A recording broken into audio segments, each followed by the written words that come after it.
I really hope you enjoy my presentation. It might be a bit wobbly because Mom's holding it. So, here we go.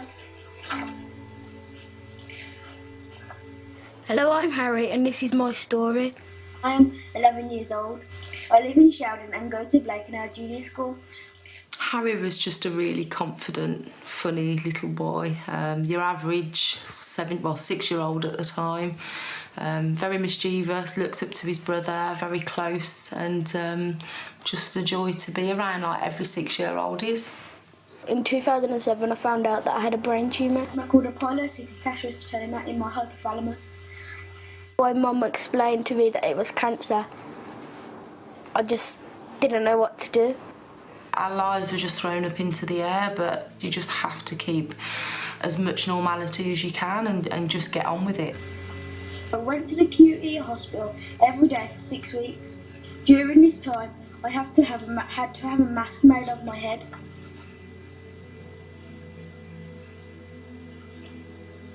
Doctors cannot operate on me as my tumour is in a dangerous place deep in my brain.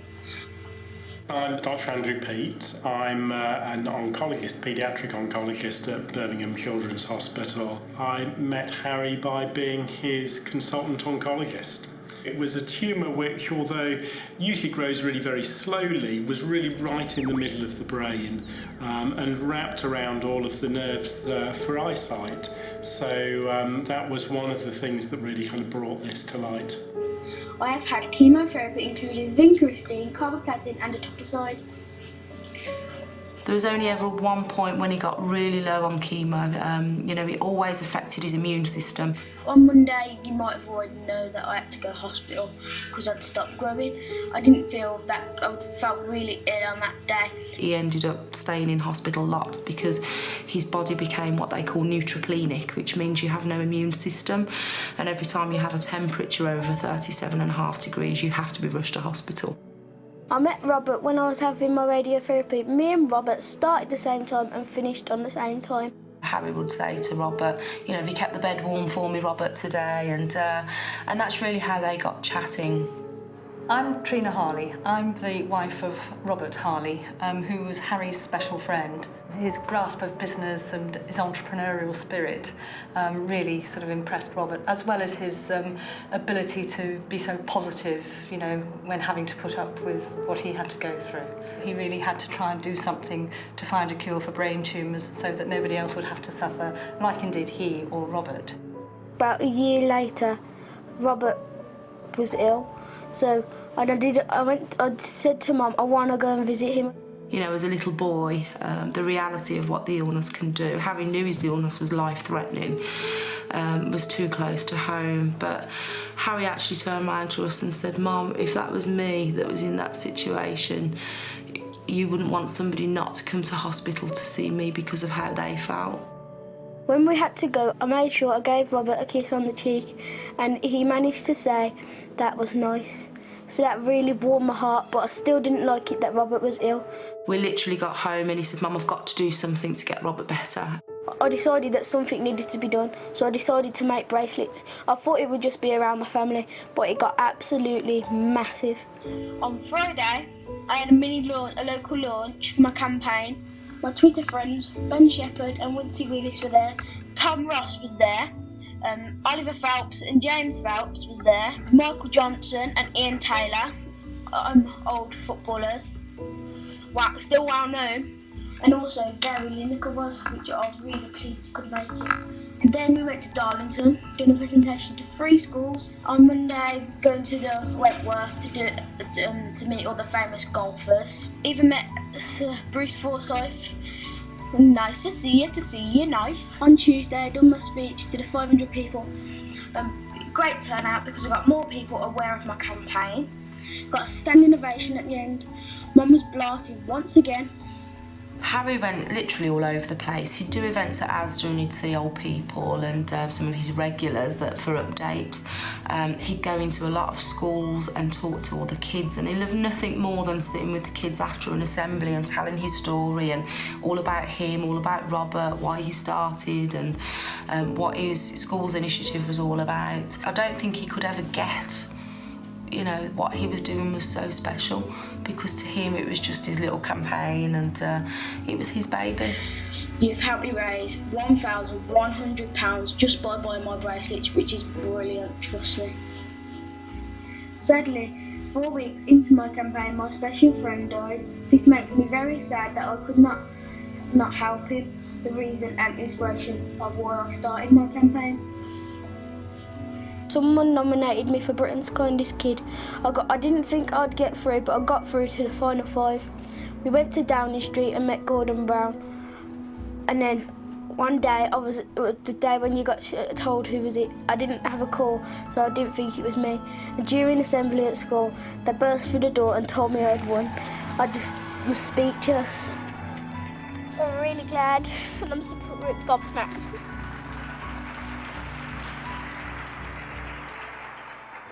I think people think I'm kind, and I think I'm kind a bit. And then he was shortlisted for Children's Champions, and he actually went to London with all the candidates, and yeah, he was very proud to be Children's Champions winner. That's where he met Duncan Bannatyne, who's also now an ambassador. I'm Duncan Bannatyne, and I'm known for being on Dragon's Den. And I met Harry when myself and my other dragons were invited to the Children's Champion Awards. I got to know Harry, and we became very good friends. What impressed me most about Harry's business ideas was the fact that Harry got the business ideas, he just went out and he just went for it. If he decided he was selling bracelets, then that's what he was doing, and wherever he was, people would have to buy his bracelets. And he was very serious about his fundraising. Harry's latest venture was help others, and I got involved in that, and I was talking to his mother about it. The more he got, the more he just wanted to concentrate and run the business, and he was absolutely fantastic at that. I think the lasting legacy from Harry is, you know, for us, all of us to be less selfish and think of other people more, which is what Harry did, and not to dwell on our problems, but to dwell on what we can do to help others and have a better life and a better future. Robert would want me to keep on going and help others with the same illness that he and me have. He went on to win endless awards, but it wasn't about the awards for Harry, and very much, you know, if it was ever something he won and it involved money, like his Harley house, you know, he invested his money in that. Just let you know about health-wise, been still having my headaches, but let's just forget about that, because I don't like tweeting it because I don't want you to feel sorry for me, because me on Twitter it's about me being positive, so that's gone, let's forget that. He always got headaches, but he was getting worse. Headaches were getting, you know, a bit worse. So, and we wasn't sure whether it was the weather at the time, and we checked it out with the hospital. And on 2 or 3 occasions, we took Harry within a period of about a week or so, rushed him into hospital, kept him on overnight, but there was no obvious signs, so he was discharged. His final trip, we went to Virgin Media in London, and he'd done his amazing speech and got on great with everybody at Virgin. And then we got home, and you know, we got in touch with the hospital again. I've not been feeling myself the last couple of days, as I went in hospital on Monday, but that's over with now, so let's forget that. We found out that Harry had got hydrocephalus, which is a build-up of fluid in the brain. What we didn't know at the time, that the build-up of fluid was caused because Harry's tumour had grown and blocked off the passageway that the fluid should drain down. So in actual fact, it gave him a little bit of hope, because they could actually access the tumour via the ventricles. I'm feeling quite tired this week, as it's been a really busy one. The only hope we had was to go through with the surgery, because if not, Harry would have his tumour would have kept growing and growing, and we would have lost Harry. It's just so hard to grasp that during that operation, that was really when we lost Harry. He had a huge hemorrhage.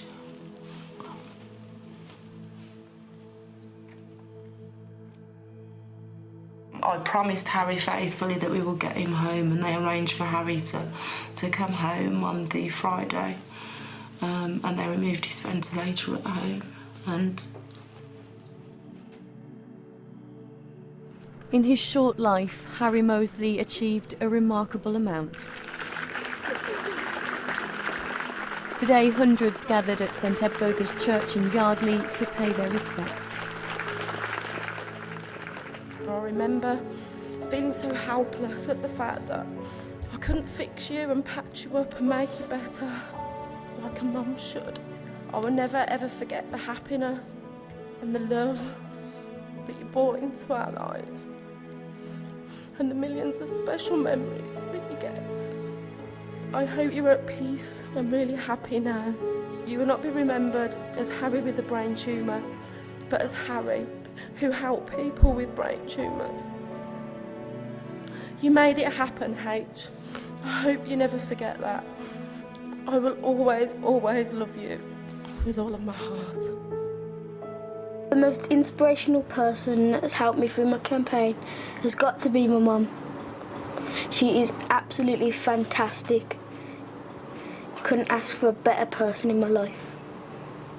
And after Harry passed away, I just thought, that's it, you know, it's obviously all over. You know, our journey of hope and everything has ended. And it was literally from the response from children that had been inspired by Harry and the public that I just snapped one morning and thought, why shouldn't Harry's work, you know, continue? I'd hope that I'd just inspire them to do more for charity, even if it's for different causes and stuff. It just means a lot to the people who are suffering with that type of cancer. Now we have become an established charity as Help Harry Help Others.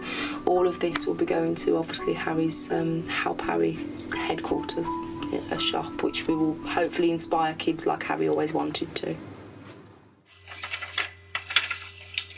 Thanks for listening to my presentation. I really hope you can help Harry help others. Your support is very important to people like me who live in the hope that one day there will be a cure for brain tumours. I'm sadly too late to help Robert, but it is so important to me that you can still help others. I really do hope you enjoyed my presentation, and I want to leave you with a massive mwah. Love you guys and enjoy your day. Bye.